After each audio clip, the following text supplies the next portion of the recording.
The Atlanta Hawks are 6-5, and they look to extend their winning ways as they take on the Sacramento Kings tonight. But before we get into that, an NBA insider revealed truth on Trae Young trade reports, and I am here to dive into all of the sticky information, sticky details, and give you guys the lowdown on what's going on with the trade rumors and things of that such. Because as you know, yes, Trae Young is still in the midst of his contract information, contract negotiations, along with the Atlanta Hawks front office, which I do believe has done a good job so far this offseason and this season, let alone. And you can see it so far this season. Throughout the first 10 games of the season, the Hawks have been 5-5. And, of course, now going on the West Coast road trip, the Hawks did get a good win versus the Los Angeles Clippers. And tonight they take on a struggling Sacramento Kings team. And hopefully the Hawks can continue doing their job and continue on their winning ways. Again, they're 6-5, and they look to try to possibly extend their win percentage and actually keep going on their winning streak. I think they're 2 games into a win streak right now. They could possibly extend it to 3 games. So this is a really good opportunity for the Atlanta Hawks. But before we get into that, we definitely got to talk about this NBA insider. A few NBA insiders have definitely talked about it. You saw in that opening just there, it was Brian Windhorst. He definitely has some information for us regarding Trae Young's trade possibilities, and also his contract information and contract info. So we're definitely going to get into that. So let's go ahead and just dive right in really quickly before we get into that. Definitely want to thank everybody for subscribing. I do appreciate you guys. Wait, I didn't even open up the show. What's going on, everybody? My name is Walter Pollard, and this is Atlanta Hawks Digest. Thank you to the 2,787 subscribers. We appreciate you all. And, of course, the 52% of you guys that have not subscribed, that is fine because we see you guys. We know that you are watching, and we definitely will continue to give you as much information regarding the Hawks or your favorite Hawks players, Kristaps Porzingis, Jalen Johnson, Zaccharie Risacher, Dyson Daniels, or even Mo Gay and Asa Newell, whoever you might be interested in the Atlanta Hawks. We are going to continue to give you all of that information. So definitely continue to keep watching us. Hit the like, share, and subscribe button, and we'll just keep giving you guys this information. Of course, myself, Chris Moore, we do thank you all very, very much. Let's dive right into it really quickly now. Brian Windhorst, of course, he basically is, and I want to point out this has been a bevy of different insiders as well as executives in the NBA that have had a lot to talk about in regards to Trae Young's trade possibilities, as well as trade rumors, trade talks, and Trae Young's contract. So, of course, Brian Windhorst, he spoke out, said Young is in the final year, guaranteed year of his contract, $46 million, but has a player option next season worth up to $49 million. He is the Hawks franchise player. Let's get that straight. They can sign him to an extension at any time. But the sources have told ESPN that that hasn't necessarily progressed. And we understand why. Of course, unfortunately, Trae Young is out right now due to an injury, a knee injury, a lower leg injury. I don't want to say the wrong thing. I know I said it once before, but I don't have that information up in front of me. But due to a lower leg injury, Trae Young is out right now. He's going to be reevaluated within another 2 or 3 weeks. I want to say 3 weeks. When I originally gave the report, it was a 4-week gap between between him being out and when he was going to be reevaluated. But since then, the Atlanta Hawks right now are 3-1. In that time, the Atlanta Hawks have definitely gotten the job done. A lot of the younger guys have been able to get some action on the court. Okay, Asa Newell has even found action on the court. You definitely see a lot of the other bench and role players get their opportunities. Of course, we've just given you a couple updates when Vik Krejci, he had an awesome game, 8 for 10 from the 3-point line. He had 28 points. A lot of the younger guys, like Mo Gay, they had their opportunities as well. So, of course, these things are definitely happening for the Atlanta Hawks and things of that such. But pointing out the difference the different situations regarding Trae Young and his contract, information and things of that such, or his contract news. Again, we understand that Trae Young is able to, re-sign with the Atlanta Hawks, but right now it just seems like those kind of talks have been halted. Again, even at media day, Trae Young spoke out and said, yeah, he did feel a little uneasy regarding, the fact that the Hawks hadn't necessarily revisited his contract or extended it at some point. But he maintained his loyalty to the city of Atlanta. He's even gone so far as saying that he wants to be here. He looks to stay here. And that is something that is very important because we know where Trae Young stands. We know where Trae Young lies, but we're not sure necessarily where the organization lies. Now, Tim Bontemps, I want to say his name correctly, Tim Bontemps, another ESPN insider, from Johnson to Daniels, and he's talking about the younger players, from Jalen Johnson to Dyson Daniels, to last year's number 1 pick, Zaccharie Risacher, already on the roster. The Hawks can afford to sit back and see how this plays out and then determine what direction they want to go. Now, again, I've explained to you guys once before that it is very imperative that the Atlanta Hawks get off to a strong start. Again, let's all say this together. I say it every time I get on the show.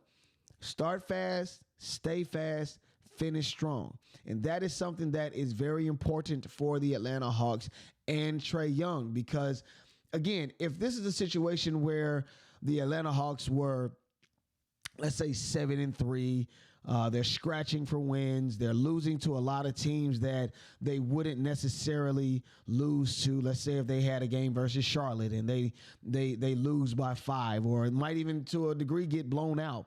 Then we might be looking at something different. Might be looking at a possibility or stronger possibility of Trae Young leaving the Atlanta Hawks. But the thing that definitely kind of tweaks my interest a little bit is the fact that Trae Young is out and we see that the Atlanta Hawks are playing well. They are showing up on certain stat sheets as doing better, and Brian Scalabrine on NBC had even spoken out and talked about how the Atlanta Hawks are starting to seem a bit better now that Trae Young is not in the lineup, and he's injured. And with that, it definitely raises a lot of questions. I've even asked my co-host Chris Tip Moore. I asked, would it be crazy to think that possibly this could be a precursor or even a foreshadowing of the Atlanta Hawks front office saying, we might not necessarily need Trae Young. We could possibly move on and use the first-round draft pick that we're probably going to get from the Pelicans. Well, let's use that first-round draft pick to get or bring in somebody that is going to be a strong point guard for the Atlanta Hawks. So I've brought this question up, and I've asked this once before. That doesn't mean that I want for Trae Young to leave. I don't want Trae Young to be gone from the team. Again, he is a very good player. And look at this. Look at this other quote that this Western Conference executive spoke out. He said, "It's an interesting situation that the team is entirely built around him and his skill set.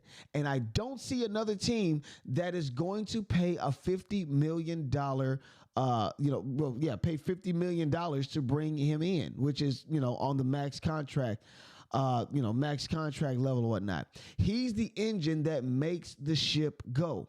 It will be interesting to see what it looks like from here on out."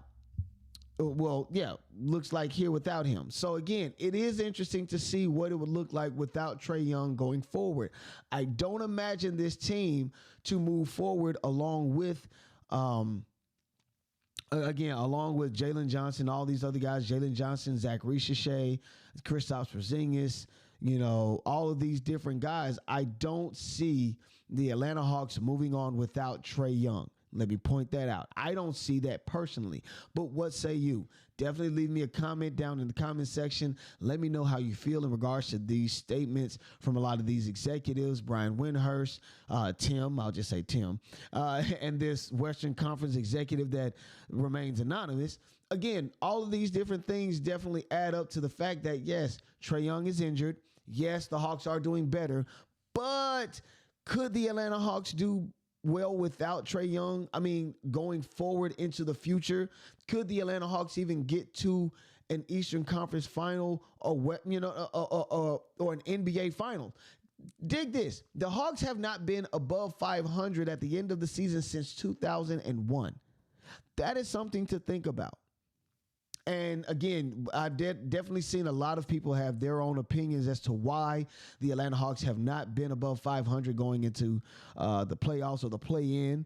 As a matter of fact, the play-in tournament has been renamed the Atlanta Hawks Invitational. So, of course, we understand that things have not been the same since 2021, which also was an abbreviated year due to COVID and things of that such. So you could also add an asterisk to that. But I want to know what you guys say in regards to that. Now, in regards to tonight, I want to say, yes, tonight versus, and of course, that's Trae Young. But, of course, tonight, tonight the Atlanta Hawks, they do take on Sacramento at 10 o'clock. So if you guys are staying up late to watch that game, definitely tune in. Again, the Sacramento Kings are struggling. I want to say they're 3-7 right now. I don't know if it's extended to 3-8 or 4-7. But right now, the Atlanta Hawks are 6-5. They look to possibly extend their win streak to 3 games. And definitely continue to do their damage on the entire state of California. Of course, they beat the LA Lakers, they beat the LA Clippers, and now they're moving up to Sacramento, and they're going to be taking on the Sacramento Kings. So again, another opportunity for the Atlanta Hawks to definitely get a W in the win column. I do expect for them to do so.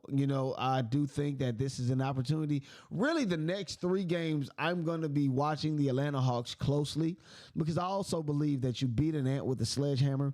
And if a team is struggling to get a win, if a team is struggling, even at home, I do feel as though you do your best. You drill it in. You beat them. You don't waste any time. You beat them. You dig what I'm saying? So I'm definitely expecting for the Atlanta Hawks to take care of business tonight versus the Sacramento Kings. As far as injury reports go, yes, Trae Young is still out. Nickeil Alexander-Walker, he also is still out tonight due to back spasms. So, of course, that's going to be, he's definitely going to be missed in the rotation.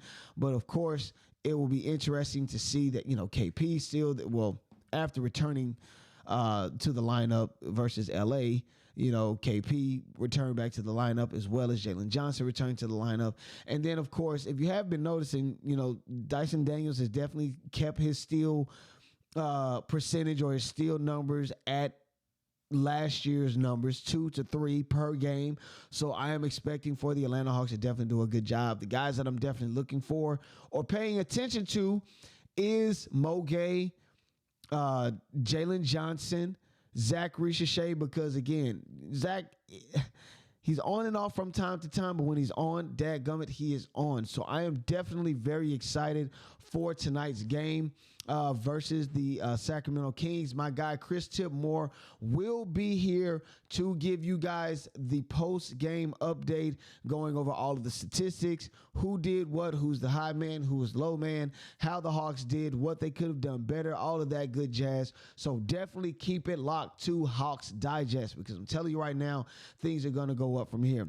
My name is Walter Pollard. This is Atlanta Hawks Digest, and I'm signing out. Peace.